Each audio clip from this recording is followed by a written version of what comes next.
Hello friends, I am Khotsre sir from Guruvarya Dadoji Konddev Sainik School Tasgaon. Today we are going to learn part second of Voyaging Towards Excellence, which is from section first course section of class 12 subject English. So let's see part second before we will see what we have seen in part first. We have seen the information of Achyut Godbole, writer of this writer, his early life, his problem solving attitude, how he went to IIT, then due to spoken English he was in depression, and after that a feeling of determination. So these things we have seen. Now let's see part second. तर बघा, अच्युत गोडबोले यांना त्यावेळी थोडंसं depression आलं होतं, पण त्यातून त्यांनी लढण्याचा निर्णय घेतला. Then he says, as I climbed the stairs of my hostel room, my plan was ready in my mind. जेव्हा मी माझ्या वसतिगृहाचा जिना चढून वर जात होतो, तेव्हा माझे नियोजन माझ्या मनात तयार झाले होते. Normally, most of us who are educated in vernacular languages such as Marathi think in Marathi before speaking in English, translate it in English, and then somehow try to speak out these translated English sentences in an extremely awkward fashion. तर बघा, सर्वसाधारणपणे आपल्यापैकी बरेच जण मराठीसारख्या स्थानिक भाषेतून शिकलेले असतात. ते इंग्रजी बोलण्यापूर्वी मराठीतून विचार करतात व इंग्रजीमध्ये भाषांतर करतात आणि मग कशी तरी भाषांतरित केलेली इंग्रजी वाक्ये अवघडल्यासारखे संकोच मनात आणून बोलण्याचा प्रयत्न करतात. I had decided that I would do nothing of this sort. मी अशा प्रकारे काहीही करणार नाही असं ठरवलं. I wanted to achieve excellence. मला इंग्रजी भाषेवर प्रावीण्य हवं होतं. This urge to excel in anything that you try to do has been with me since the childhood. प्रत्येक क्षेत्रात प्रावीण्य मिळविण्याची ही तळमळ लहानपणापासून माझ्यामध्ये होती. Whether I would succeed in this or not, I always set my aims high. In this case too, I wanted to speak excellent, elegant and fluent English. मी यशस्वी होवो किंवा न होवो, मी नेहमी उच्च ध्येय ठरवायचो. या बाबतीत सुद्धा मी उत्कृष्ट, भव्य व असकळीत इंग्रजी बोलायचे ठरवले. The first thing I did was to start reading English newspapers and English novels. सुरुवातीला मी इंग्रजी वर्तमानपत्रे व कादंबऱ्या वाचायला सुरुवात केली. I studied etymology and phonetics and studied the roots of the words and how to pronounce them. मी उत्पत्तीशास्त्र आणि उच्चारशास्त्राचा अभ्यास केला आणि मूळ शब्द व त्यांचे उच्चार अभ्यासले. I used to stand in front of the mirror and practise speaking, realising my mistakes and correcting them myself all the time and improvising and improving day by day. मी नेहमी आरशासमोर उभा असे आणि बोलण्याचा सराव करे, माझ्या चुका समजावून घेई व स्वतःच सतत सुधारणा करत असे व दिवसामागून दिवस सुधारणा होत गेली. It took about 9 to 10 months, by which time I started feeling quite confident about speaking in English at length with anybody. जवळजवळ 9 ते 10 महिन्यांनी मला प्रदीर्घ इंग्रजीमध्ये संभाषण करण्याचा आत्मविश्वास निर्माण झाल्याची भावना झाली. My fear had vanished and I started feeling at home in my hostel. माझी भीती गायब झाली आणि वसतिगृहात असूनही घरीच असल्यासारखे वाटू लागले. In my future career, out of 32 years in information technology field, I was the chief executive or managing director or head of software company with thousands of. तर बघा, माझ्या पुढील जीवनात 32 वर्षे मी माहिती तंत्रज्ञान या क्षेत्रात चीफ एक्झिक्युटिव्ह किंवा मॅनेजिंग डायरेक्टर किंवा जगभरातील हजारो सॉफ्टवेअर इंजिनियर असणाऱ्या कंपनीचा प्रमुख होतो.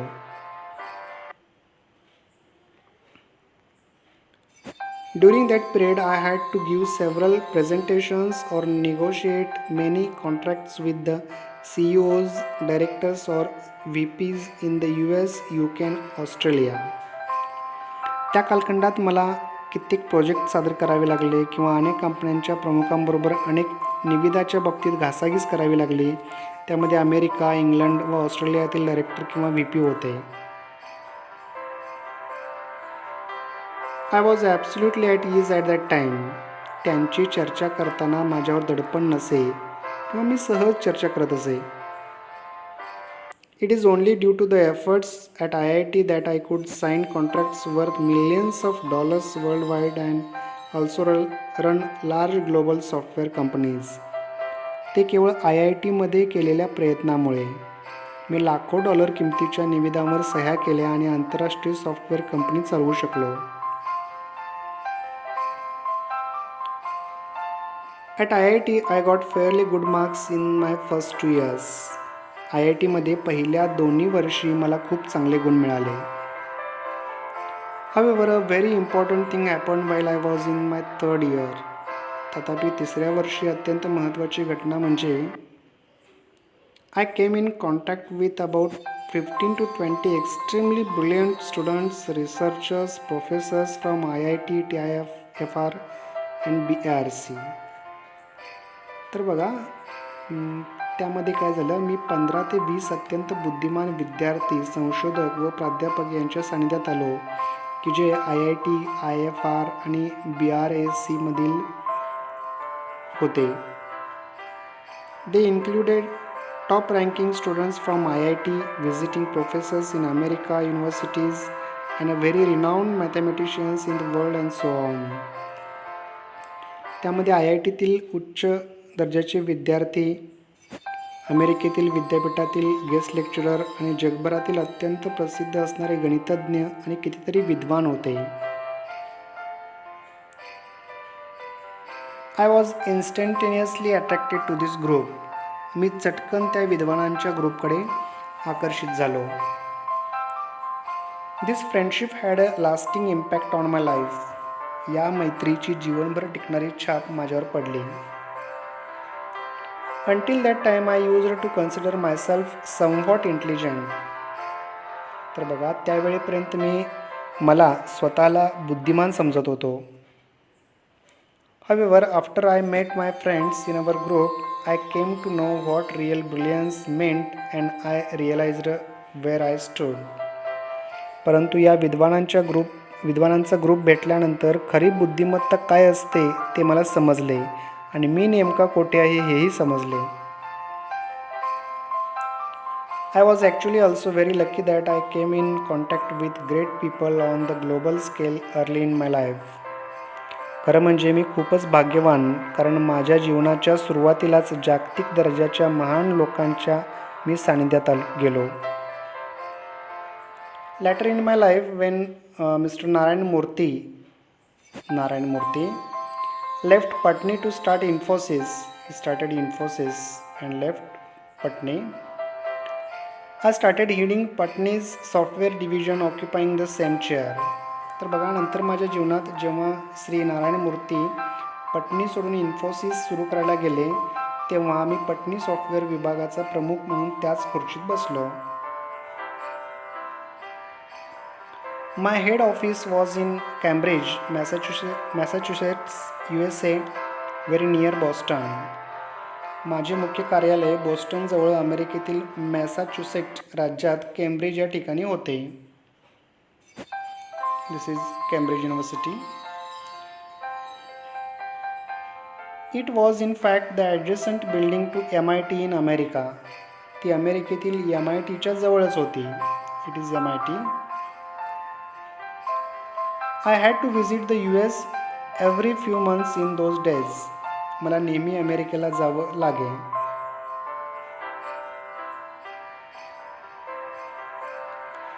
There one could see a couple of Nobel laureates at the dining table.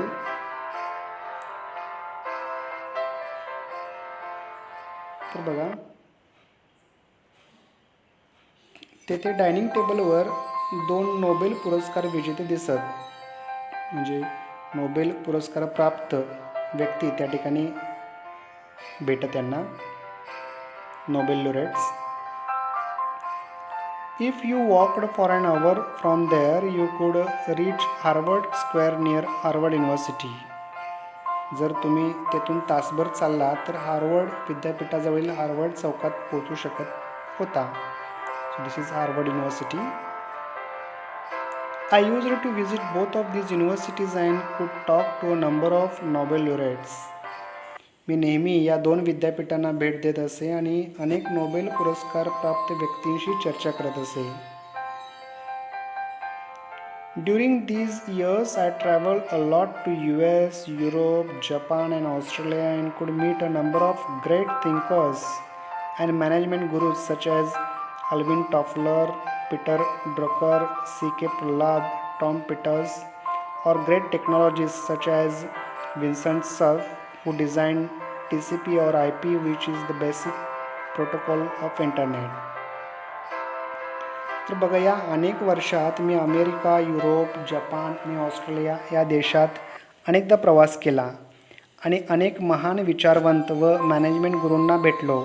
त्यामध्ये बघा तर अल्विन टॉफलर आहेत, पीटर ड्रुकर आहेत, C.K. प्रल्हाद आहेत, टॉम पेटर आहेत किंवा विन्सेंट स्कर्फ आहेत. यांनी इंटरनेटमधील बेसिक प्रोटोकॉल किंवा TCP IP रचना केली. या सर्वांना मी भेटू शकलो.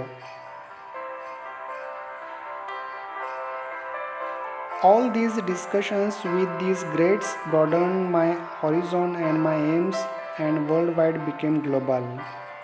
या सर्वांबरोबरच्या चर्चेने माझी ज्ञानाची क्षितिजे विस्तारली आणि माझी ध्येये जगाकडे बघण्याचा दृष्टिकोन वैश्विक झाला. It taught me humility and made me realize that I had to achieve a lot in life. त्याने मला नम्रता किंवा विनयशीलता शिकवली आणि जीवनात खूप काही प्राप्त झाल्याची जाणीव मला झाली. The lesson in humility and hard work as well as passion for excellence was going to play a very important and vital role in my life. ते नम्रतेचे व परिश्रमाचे धडे आणि नेहमीच उत्कृष्टतेची भावना किंवा ओढ यांनी जीवनात महत्त्वाची व अमूल्य भूमिका वठवली. Coming back to my groups in IIT, my friends were not only more intelligent than me but they were very well read. तर बघा, मी माझ्या IIT मधील मित्राकडे वळतो. माझे मित्र केवळ माझ्यापेक्षा हुशार नव्हते तर त्यांनी खूप काही वाचलं होतं. They had interest in all the subjects like science, technology, sociology, psychology, economics, philosophy, anthropology, archaeology, political science, etc. त्यांना विज्ञान, तंत्रज्ञान, समाजशास्त्र, मानसशास्त्र, अर्थशास्त्र, तत्त्वज्ञान, मानववंशशास्त्र, स्थापत्यशास्त्र, राज्यशास्त्र इत्यादी अनेक विषयात रस होता. Our group was interested in all these branches apart from all the fine arts such as music, literature, painting. आमच्या मित्रमंडळींना सर्व कलांविषयी म्हणजे संगीत, लेखन किंवा साहित्य, रंगकाम इत्यादी अनेक क्षेत्रात रस होता. In short, our group was interested in almost anything under the sun and which concerned human life and existence. थोडक्यात दुनियेमधील सर्व विषयात आणि मानवी जीवन व मानवी जीवनाचे अस्तित्वासंबंधी विषयात त्यांना रस होता. I was immediately attracted to the group and developed immense and deep interest in all these branches of knowledge. मी लगेच त्या मित्रांकडे ओढला गेलो आणि ज्ञानाच्या वेगवेगळ्या शाखेबद्दल खूपच आणि सखोल आवड निर्माण झाली. None of these subjects were part of our curriculum at IIT, but again, I never studied for scoring marks in any examination. ते विषय माझ्या IITच्या अभ्यासक्रमातील नव्हते, पण गुण मिळविण्यासाठी मी कधीच कोणत्याही विषयाचा अभ्यास केला नाही. Here was a sea of knowledge in front of me, which I thought was necessary to pass the examination of life, which was far more important than just passing IIT examination. इथे माझ्यासमोर ज्ञानाचा महासागर होता. तो जीवनाची परीक्षा देण्यासाठी महत्त्वाचा वाटत होता. तो केवळ IITची परीक्षा पास होणे यापेक्षा अधिक महत्त्वाचा होता. It is very difficult to become a master or an expert in all these subjects, but it was very important for me to understand at least the basic principles of most of these subjects. या सर्व विषयांमध्ये प्रावीण्य मिळवणे किंवा या सर्व विषयांचा तज्ज्ञ बनणे खूप कठीण गोष्ट आहे, परंतु या सर्व विषयांची मूलभूत तत्त्वे समजून घेणे माझ्यासाठी खूप महत्त्वाचे होते. Any of us could easily top the GRE examination and migrate to the US. आमच्यापैकी कोणीही GRE परीक्षा पास होऊन अमेरिकेत स्थलांतरित होऊ शकला असता. However, that thought never even touched our minds. परंतु तो विचार आमच्या मनाला कधीही शिवला नाही. To understand the world and how it works and serving India and her people was far more important to us. जग समजावून घेणे, त्यातील व्यवहार कसे चालतात ते समजावून घेणे, भारत माता आणि तिचे लोक यांची सेवा करणे आम्हाला महत्त्वाचं होतं. Therefore I plunged into all these branches of knowledge. म्हणून मी ज्ञानाच्या या सर्व शाखेमध्ये झेपावलो. It was a period of renaissance for me. तो माझ्यासाठी एक पुनर्जन्माचा कालखंड होता. We used to discuss about relativity, Big Bang, aesthetics, literature, philosophy, economics and many other subjects every day until late into the nights. तर आम्ही नेहमी big bang theory, relativity, सौंदर्यशास्त्र, वाङ्मय, तत्त्वज्ञान, अर्थशास्त्र आणि इतर कितीतरी विषय यांचा सहसंबंध याविषयी रात्री उशिरापर्यंत चर्चा करत असे. My cupboard was full of books on a variety of topics. माझे कपाट वेगवेगळ्या विषयावरील पुस्तकांनी भरलेले असे. It is only because of the human curiosity that we have been able to make such a great progress in science and technology and social sciences. केवळ मानवी जिज्ञासेमुळे आपण विज्ञान, तंत्रज्ञान आणि सामाजिक शास्त्रामध्ये प्रचंड प्रगती केली आहे. I have a number of limitations, but one thing I am proud of it is the curiosity, humility and humanity that is concerned for our fellow human beings. माझ्यावर असंख्य मर्यादा आहेत, पण एक गोष्ट मी अभिमानाने सांगतो, जिज्ञासा, विनयशीलता आणि मानवता म्हणजेच इतर मानवाबद्दल वाटणारा जिव्हाळा यांचा मला अभिमान वाटतो. I learned these values during my IIT days. मी ही मानवी मूल्ये IITमध्ये असताना शिकलो. I also become a firm believer in rationalism and equality for all the castes, creeds, races, genders and religions. मी वास्तववादावर ठाम विश्वास ठेवणारा बनलो आणि सर्वच जात, जमात, पंथ, लिंग आणि धर्म याविषयीची समानता मानायला शिकलो. I started treating nature as God and humanity as religion. तर बघा, मी निसर्गाला परमेश्वर मानायला व विनयशीलतेला धर्म मानायला शिकलो. So here ends our part 2. So let's conclude this part. In this part we have seen improvement in spoken English. तर त्यांनी त्यांच्या इंग्रजी संभाषणामध्ये सुधारणा केली खूपच प्रयत्नानंतर. Came into contact with about 15 to 20 extremely brilliant students, researchers, professors from IIT, TIFR and BARC. 15 ते 20 अत्यंत हुशार व्यक्तींच्या संपर्कामध्ये ते आले. इंटरेस्टेड इन ऑल सब्जेक्ट्स, सर्व विषयांमध्ये त्यांना इंटरेस्ट होता. Examination of life, nature as God and humanity as religion. तर त्यांचा पर्स्पेक्टिव्ह खूपच ब्रॉडन झालेला आहे हे या ठिकाणी आपल्या लक्षात येतं. So here ends our part 2. Thank you.